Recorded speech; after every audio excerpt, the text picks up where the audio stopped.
भिवंडीच्या गंगारामवाडी परिसरामध्ये कोहिनूर इमारतीचं दुरुस्तीचं काम सुरू असताना अचानक इमारत कोसळली। त्यामुळे 10 जणांचा मृत्यू झाला तर 3 जण जखमी झाल्याची घटना घडली आहे। या घटनेनंतर भोईवाडा पोलीस ठाण्यामध्ये इमारतीचे मालक बिलाल अहमद अबुबकर खान आणि कंत्राटदार अशोक पासवान विरोधामध्ये गुन्हा दाखल करण्यात आलाय।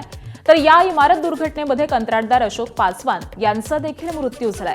त्यामुळे प्रशासनानं मयतावरती गुन्हा दाखल केलाय। त्याचबरोबर दुसरीकडे भोईवाडा पोलिसांनी इमारतीत राहणाऱ्या अमृतलाल निषाद याला ताब्यात घेतलंय। कारण अमृतलाल निषाद हा इमारतीमध्ये रहिवाशांकडून पैसे गोळा करून त्यांनी अशोक पासवान याला दुरुस्तीच्या कामासाठी कंत्राट दिलं होतं।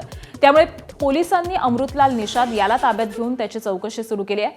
लवकरच त्याच्या विरोधामध्ये देखील गुन्हा दाखल होण्याची शक्यता आहे। भिवंडीतील गंगारामवाडी परिसरातील कोहिनूर अपार्टमेंटच्या ए विंगची इमारत दुरुस्ती दरम्यान कोसळून झालेल्या दुर्घटनेनंतर प्रशासनानं मोठी कारवाई केली आहे। भिवंडी महानगरपालिकेनं कोहिनूर ए आणि बी विंग पूर्णपणे रिकामी केलेली असून ए विंगमध्ये 38 आणि बी विंगमध्ये 60 असे एकूण 98 फ्लॅट होते। आज सकाळी 10 वाजता ही संपूर्ण इमारत पाडण्याची कारवाई सुरू होणार आहे।